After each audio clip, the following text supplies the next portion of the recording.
Apa yang dalam pikiran Mas Surya? Jorok. Itu dia. Hati-hati itu perilaku komunikasi yang nggak terlihat. Oke, jadi Gitu. ini mind blowing buat Iya. saya.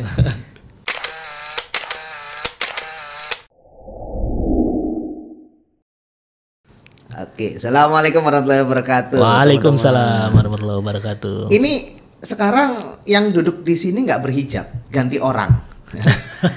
Kalaupun mau pakai hijab boleh loh sebenarnya. Oh jangan ya. Saya masih normal. Kalau Iya, biasanya iya. yang di sini tuh Miss Kepo, sekarang saya berubah jadi Mr. Kepo. Ya. Iya, iya. Tapi nama saya tidak berubah, saya Surya Kresnanda dan hari ini kedatangan Mas Pram. Panggilannya Mas Pram. Iya, oke. Tapi namanya kan Pranomo, betul Iya, kan? betul. Panggilannya Lebih biasa dipanggil Pram. Pram. Biar lebih mudah gitu aja gitu. Karena sering kali orang salah panggil gitu. Salah panggil. Ada yang panggil Mas Pras gitu kan, ada yang panggil Mas Pran kan gitu kan. Rasanya fales gitu ya rasanya. Udahlah, kita seragamin aja gitu. Pram, ya, terus paling enak. Sama Mas Pram ini kita mau ngobrol-ngobrol tentang komunikasi di dalam bisnis. Business communication. Betul ya Mas ya? Betul? Nah, tapi saya langsung aja nih Mas. Ya. Bisnis itu kan urusan duit tuh Mas. Mm-mm. Yang penting ada duitnya, uangnya. Ya. Emang apa perlunya sih komunikasi? Nah ini dia, ya memang ujung-ujungnya duit, Ah. ya nggak ada bisnis yang nggak ujung-ujungnya itu duit gitu lah. Kalaupun ada mungkin ya itu sosial aja lah kan gitu ya. Nah ini yang menentukan kita mau dapat duitnya itu gede atau mau duitnya kecil kan gitu ya. Cara komunikasi kita itu yang menentukan. Gitu Cara ya. komunikasi kita Yang menentukan kita bisa dapat duitnya gede atau duitnya kecil. Memang semua muanya ujung-ujungnya duit gitu loh. Tapi kalau cara komunikasi kita salah, cara komunikasi kita nggak tepat gitu ya. Bukan duit gede yang kita dapatkan, tapi duit kecil yang kita dapatkan. Tapi effortnya sama-sama gedenya kan gitu ya. apakah ini bisa bekerja dengan analogi begini? Kalau kita menjual produk yang sama, Ya, si A komunikasinya buruk, si B komunikasinya baik, ya, produknya sama. ya. Apakah itu artinya si B akan dapat uang lebih banyak? Yes. Contohnya gimana? Gitu ya. Contoh paling gampang, gini ya. Saya jualan handphone nih. Handphone. Ya, saya jualan handphone ke Mas Surya, Ya. gitu ya. Ketika Mas Surya tanya, kan gitu ya. Mas Surya tanya kepada saya, ini fiturnya apa aja gitu. Coba bayangkan Mas, kalau saya jawab, itu kan sudah ada di boxnya. Coba dong baca sendiri. Oh. Oke. Kira-kira Mas, kalaupun Mas Surya beli karena butuh produk itu, kira-kira mau repeat order nggak ke saya? Moh. Mau kan? Mau. Nggak mau kan? Ya. Saya pernah Mas. Pernah cerita kan kayak gitu ya? gitu. Suatu hari ada orang nawarin semacam layanan zakat. Jadi kan memang zakat itu sekarang beberapa lembaga menawarkan one on one kayak orang nawarin asuransi. Oh iya, Banyak betul, kan? betul. Ada salah satu orang nawarin zakat, datang ke saya, Mas ini Mas kami punya produk untuk zakat planning. Oke, ini nanti programnya kayak apa aja? Sudah ada di situ Mas, bisa dibaca sendiri. Ada di brosur. Ada di brosur gitu. Ya, gitu. Dan memang oh ya sudah Iya, selesai gitu. Itu kalau saya jadi Mas Surya atau kalau saya jadi konsumen pasti akan berpikir emangnya saya nggak bisa baca ya, gitu kan. Padahal nggak seperti itu kan maksud kita gitu ya. Maksud saya oke, ini sudah ada, ini bacaannya sudah ada brosurnya. Tapi saya nggak mau buang-buang waktu. Saya mau intinya apa ini kan gitu. Dan saya lebih meyakinkan kalau ada penjelasan langsung dari orangnya, betul kan Mas? Kan gitu ya. Oke. Nah, gitu. Ya. Nah, kembali kayak tadi, semisal Mas Surya beli handphone dari saya, nggak mungkin repeat order. Nah, itu kan berarti yang menentukan kita dapat duit gede atau duit kecil. Oke. Bahkan bisa menentukan kita dapat atau nggak dapat. Iya, betul sekali. Berarti bahkan produk yang bagus sekalipun kalau dikomunikasikan dengan buruk ya nggak dapat ya. Nggak dapat. Gitu. Padahal bagus loh produknya. Padahal bagus. Sebaliknya, Mas. Produknya nggak bagus, tapi cara komunikasi kita bagus, bisa jadi produk itu laku. Oke. Bisa jadi, gitu ya. Misalnya, contoh, saya punya teman jualan limbah. Jualan limbah. Limbah buah. Mas. Limbah buah itu apa? Macam-macam kan ada, misalnya Kulit. nih, kulit jeruk, Kulit gitu ya. jeruk. Terus kemudian kulit manggis kan Bisa gitu ya. ya dijual ya? Bisa ternyata. Gimana terus? Bisa banget. Dia mengkomunikasinya ke dia pertama kali dia komunikasinya ke para apa istilahnya itu? Yang punya buah itu ya, punya kebun buah itu kan. Oke. Terus kemudian dia tanya ini, kemudian jualnya kemana biasanya? Enggak, yang dijual cuma buahnya, kalau kulitnya ya dibuang gitu ya. Terus kemudian dia mengkomunikasikannya ke salah satu perguruan tinggi di Surabaya gitu kan. Kebetulan di sana lagi research gitu ya tentang penggunaan kulit buah kan gitu ya. Udah klop langsung kan gitu ya. Aku aja nggak kepikiran. Iya, ternyata di situ. Jadi kan sebenarnya cara komunikasi kita ini kan seperti jembatan kan gitu ya. Yang menghubungkan antara jembatan satu ke yang lain gitu ya. Kadangkala jembatan ini karena ada dua daratan nih misalnya. Contoh tadi daratan antara orang buah sama orang kampus ya kan? Orang kampus. Kita kasih jembatan kadang jembatannya kurang panjang. Oke, bisa cari yang lain dah. Kampus yang lain. Oh, ini ternyata pas, udah jadi deh. Dan itu. Tapi ada yang menarik dari sini, Mas. Apalagi? Dari cara kita berkomunikasi itu sebenarnya ada yang terlihat, ada yang nggak terlihat. Ini yang menariknya, gitu ya. Yang terlihat itu ya seperti kita ngobrol ini kan, kita ngobrol terlihat, apapun yang kita katakan, ya kosakata yang kita pilih, gitu kan, itu kan yang terlihat semuanya. Tapi ada hal-hal yang tidak terlihat tapi berpengaruh dalam bisnis. Apa itu? How we say it, gitu ya. How we say it. Iya. Bagaimana kita mengatakannya. Iya, kan gitu. Contoh Mas. Iya Mas. Coba. Mas Surya bilang teriak kata kambing. Teriak ya? Iya. Kambing. Oke. Gitu ya. Itu yang pertama. Sekarang yang kedua. Mas Surya lihat ke depan gitu ya, lihat kamera, mata melotot terus teriak kambing. Kambing. Nah, gitu ya. Kira-kira saya dihujat netizen habis ini. Kata-katanya sama, nggak ada yang salah loh Mas. Tolong jangan hujat saya ya. Iya. Saya cuma menuruti Mas Pram. Iya. Untuk kambing. Untuk kambing. Bukan ya, gitu ya. Itu ya, bukan atau badit gitu ya. Gitu ya. Padahal kata-katanya sama, nggak ada yang salah dengan kata-katanya. Tapi cara kita menyampaikannya itu yang menentukan keberhasilan komunikasi. Betul nggak Mas? Masuk akal. Masuk akal kan gitu ya. Dan di dalam banyak pendidikan bisnis ini nggak diajarin loh Mas. Iya, betul. Saya banyak ikut pendidikan bisnis di mana-mana, yang diajarin adalah bagaimana menemukan customernya, bagaimana product development, betul. Bagaimana kanal penjualan, which is itu nggak salah, itu benar.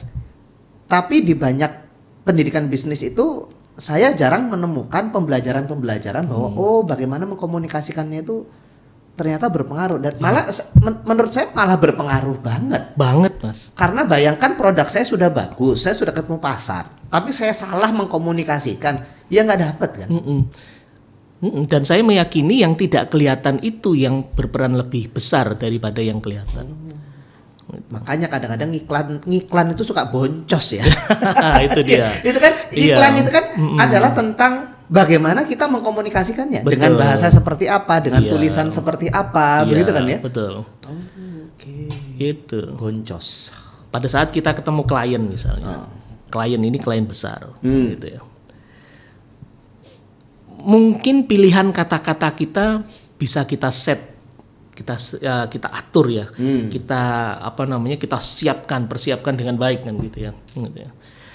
Tapi perilaku kita ya, terutama perilaku komunikasi kita on the spot, justru itu yang menentukan klien ini mau bekerja sama atau mau jadi investor kita, katakanlah gitu. Sebentar, perilaku on the spot, perilaku itu kan apa yang kita lakukan. Maksudnya yang kita lakukan itu adalah bentuk komunikasi juga. Iya.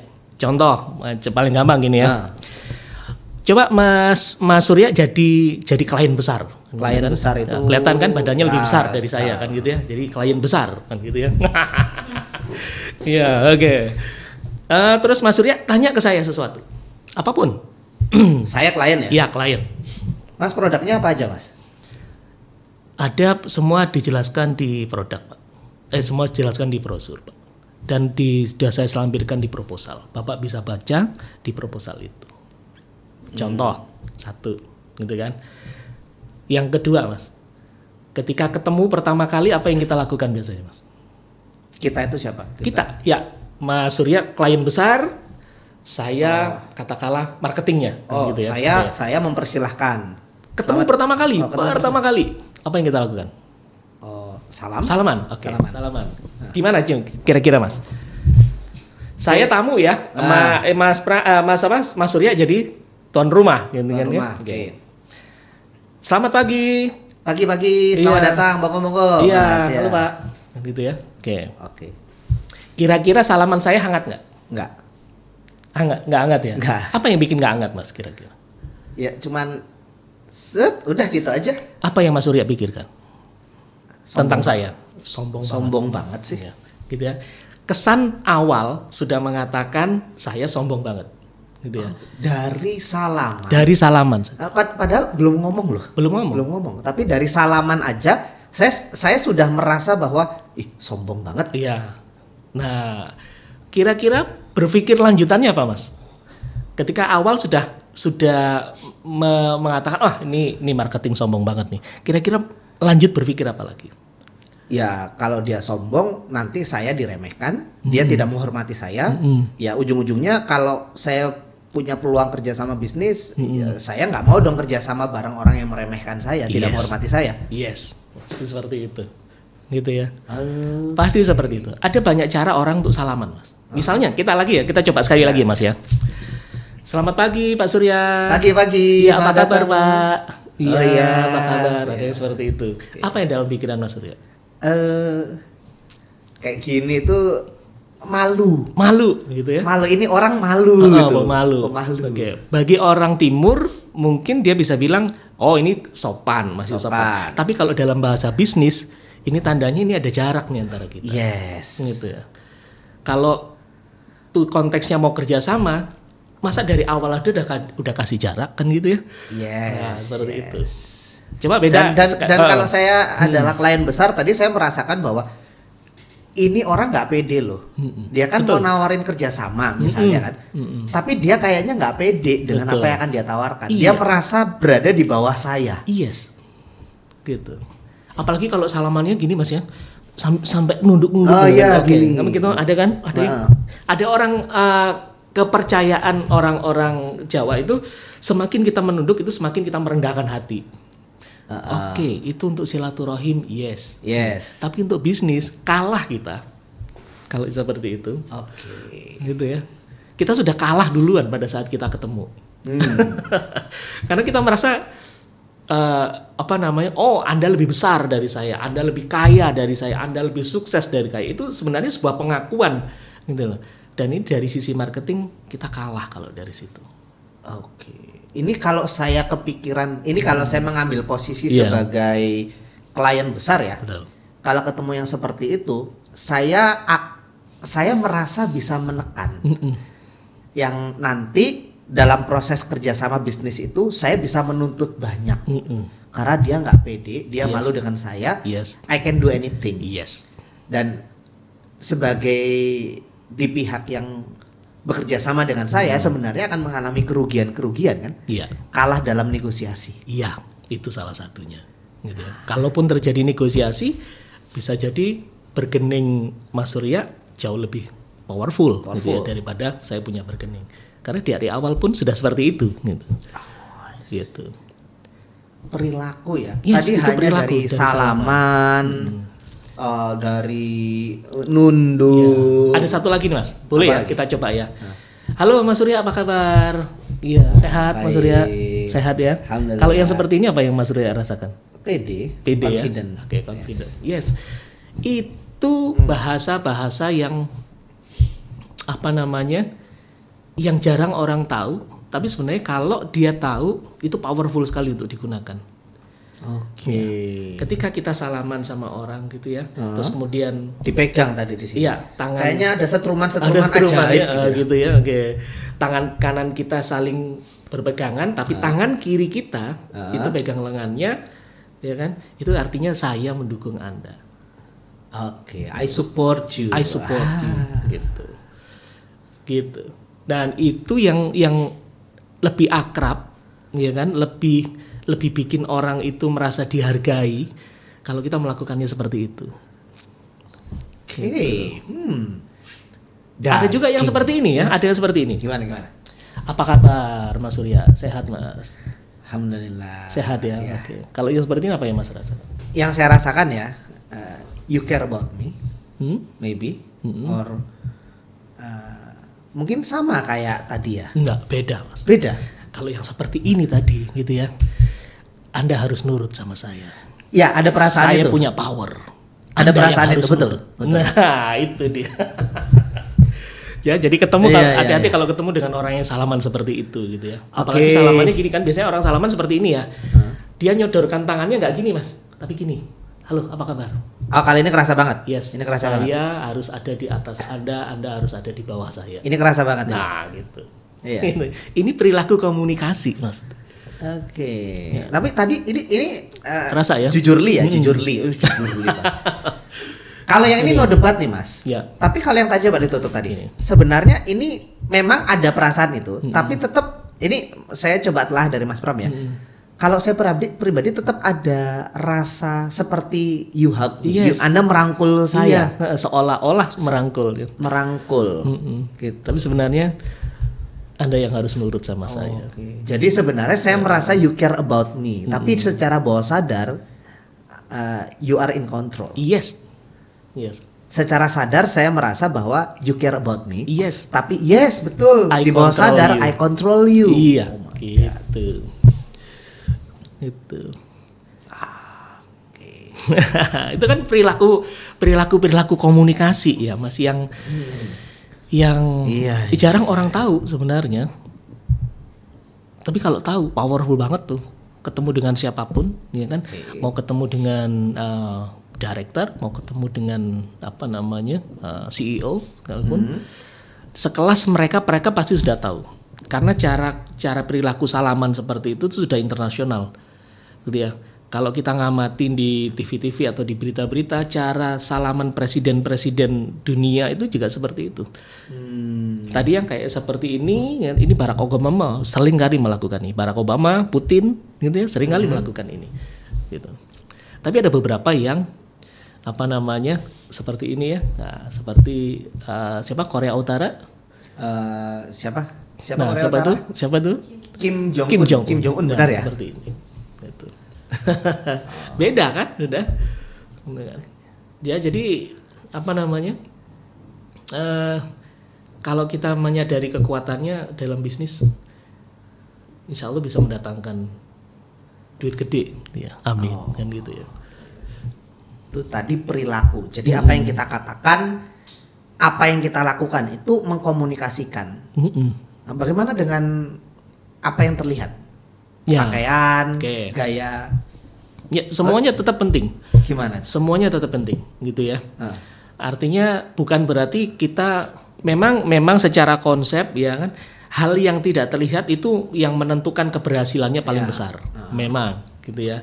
Tapi bukan berarti kita bisa mengabaikan hal yang terlihat, gitu. Karena hal yang terlihat dalam bisnis tetap harus terlihat, kan gitu ya, harus ada, kan gitu ya. Misalnya cara kita berpakaian, gitu ya.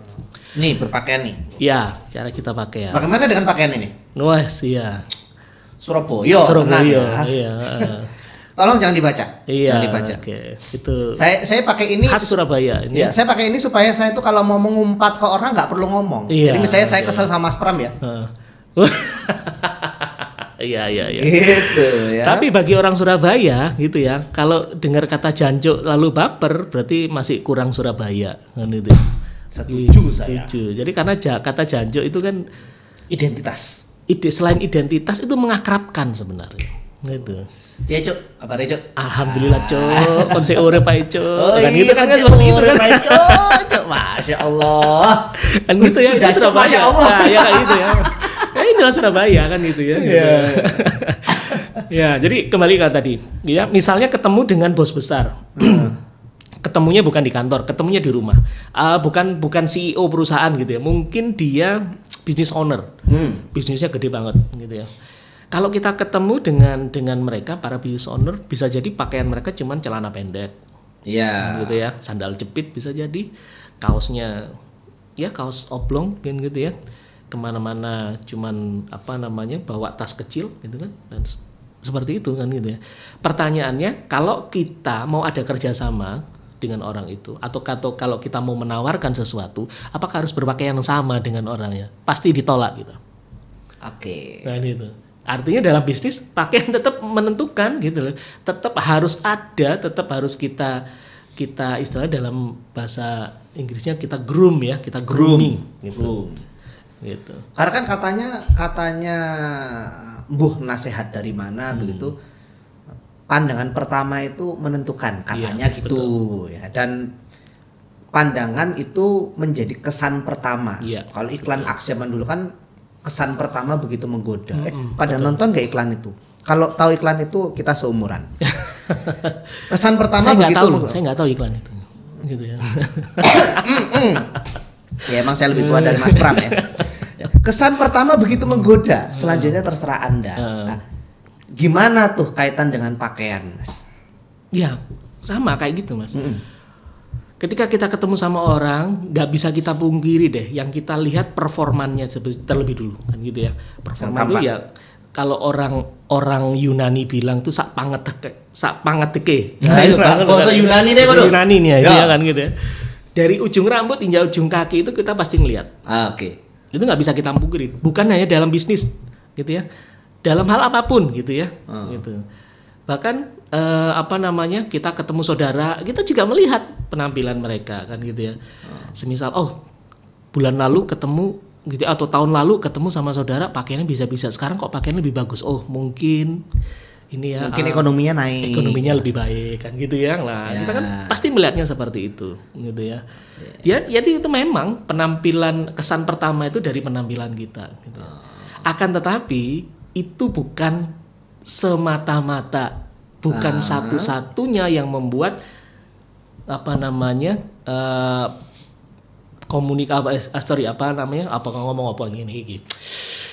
bukan satu-satunya yang membuat keberhasilan dalam proses penjualan mungkin gitu ya, atau deal bisnis gitu. Kerjasama. Gitu. Saya cerita pengalaman ya Mas ya, tapi mungkin Mas Pram yang ahlinya bisa menelaah terkait dengan pakaian. Enggak, saya bukan ahli, Mas. Saya praktisi aja. Ya, gitu. Praktisi yang ahli. Enggak. Tentang pakaian. Dulu saya pernah ketemu, ada temen nawarin bisnis. Dia datang dengan jas lengkap pakai dasi. Kesan pertama ini adalah eksekutif, Mas. Ya. Tapi begitu ngobrol, ternyata istilahnya apa ya? Kapasitas berpikirnya itu nggak setinggi pakaiannya. Kesan eksekutif yang tadi timbul dalam pikiran saya tiba-tiba switching, berubah menjadi waitress atau jadi pelayan. Kan biasanya kalau di beberapa gedung-gedung pelayan itu rapi-rapi gitu kan ya Mas ya, gitu kan. Menjadi pelayan, turun gitu. Karena awalnya dia kesannya eksekutif, rapi. Tapi begitu ngobrol itu, ya itu tadi, kapasitas berpikirnya tidak menunjukkan itu. Sehingga rapinya dia itu tidak lagi menjadi eksekutif, rapinya dia itu menjadi pelayan. Kalau di restoran, kalau di hotel, pelayan kan rapi-rapi Mas ya. Ya, kesan itu bagaimana kaitan dengan yang tadi Mas Pram jelaskan? Ya, itu sama kayak itu tadi Mas. Hal yang tidak terlihat. Cara kita berpikir itu hal yang tidak terlihat tapi bisa dirasakan. Yes. Itu Mas. Itu yang paling besar menentukan. Bahkan kalau saya berani bilang gitu ya, dalam deal bisnis gitu ya, itu kesan pertama, kalau kita kembalikan ke kesan pertama tadi Mas ya, kesan pertama tidak menentukan adanya deal bisnis, betul ya? Kesan pertama tidak menentukan adanya deal bisnis, oke? Yes, oke. Justru yang menentukan adalah kesan-kesan setelah itu. Oke. Nah, dan kesan terakhir lah yang menentukan repeat order. Contoh kesan terakhir itu gimana? Oke. Kita udah kerjasama nih, ya. Oke. Dari awal kita sudah deal kerjasama. Tapi di tengah-tengah ada sesuatu yang mengganggu. Misalnya nih, saya nggak komunikasi, nggak transparan tentang satu hal ke Mas Surya, gitu kan. Padahal awal-awalnya bagus, terakhir-terakhirnya kok kayaknya kayak gini ya, kan gitu ya.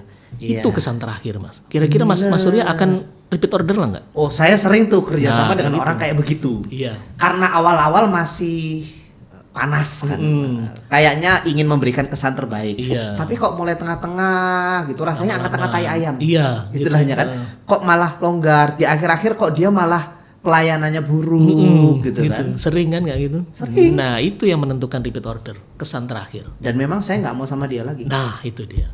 Gitu. Meskipun kesan pertamanya bagus, menggoda. Gitu. Gitu, Mas. Ya kan? Ya. Ada lagi tuh perilaku-perilaku yang yang mungkin kita nggak nyadari, tapi ini dilihat orang, gitu ya. Ini termasuk komunikasi yang tidak terlihat, gitu ya. Contoh paling gampang, Mas. Kita ke toilet, katakanlah saya datang ke kantornya Mas Surya, gitu ya. Terus kemudian di ruangan Mas Surya itu contoh aja ya. Itu ada kan namanya ruang direktur atau ruang CEO kan pasti eksklusif ya. Bisa jadi ada toilet khusus untuk direktur yang nggak nyampur dengan karyawan yang lain kan gitu ya. Ketika saya minta izin, Mas boleh nggak saya ke toilet kan gitu. Otomatis Mas Surya kan boleh mengarahkan ke situ kan. Ya. Oke. Ketika saya pakai di situ nggak pakai urinoir. Jadi cuma pakai kloset biasa gitu ya. Terus saya buang air lah di situ gitu kan. Terus saya keluar. Kemudian Mas Surya masuk. Di situ terlihat ada bekas-bekas yang belum yang masih nempel-nempel. Tercecer gitu ya. Oh, coklat-coklat hitam. Ini coklat-coklat itu. Ini apa ini ya kan gitu ya. Kok rasanya kok aromanya kok saya kenal kayaknya kan gitu ya. Nah, terus Mas Surya juga tahu bahwa yang barusan masuk itu adalah saya. Ya. Apa yang dalam pikiran Mas Surya? Jorok. Itu dia. Hati-hati itu perilaku komunikasi yang nggak terlihat. Oke, jadi gitu. ini mind blowing buat saya. Yang banyak difahami orang adalah komunikasi tentang bicara. Iya. Tapi ternyata utamanya dalam bisnis, komunikasi lebih dari sekedar bicara. Perilaku kita itu mengkomunikasikan kualitas yang akan kita berikan gitu ya. Betul. Penting ini. Bungkus. Nah, bungkus izinnya dulu nih teman-teman. Iya. Jadi penting nih. Ini daging ilmu dari Mas Pram. Ya. Kira-kira komen deh ya di bawah. Suatu hari pengen Mas Pram berbagi ilmu lagi nggak? Ya, kalau saya pengen, ya, insya Allah moga-moga lain waktu kita bisa ngobrol lagi tentang hal ini. Karena saya yakin masih banyak yang bisa dikulik-kulik ya. Sebagai yang dari usia wajah kan kelihatan senior ya. Orang senior itu biasanya bisa banyak dikulik tuh. Iya, dan teman-teman juga perlu ketahui karena saking banyaknya saya dikulik, lihat rambut saya sudah memutih nih ya kan gitu ya. Saking banyaknya dikulit sama nanti diputihin lagi gitu ya. Udah gitu dulu deh teman-teman. Jadi kita ketemu lagi di podcast berikutnya. Moga-moga yang berikutnya saya tidak lagi jadi Mr. Kepo ya. Nanti Miss Kepo akan bertugas kembali. Wassalamualaikum warahmatullahi wabarakatuh.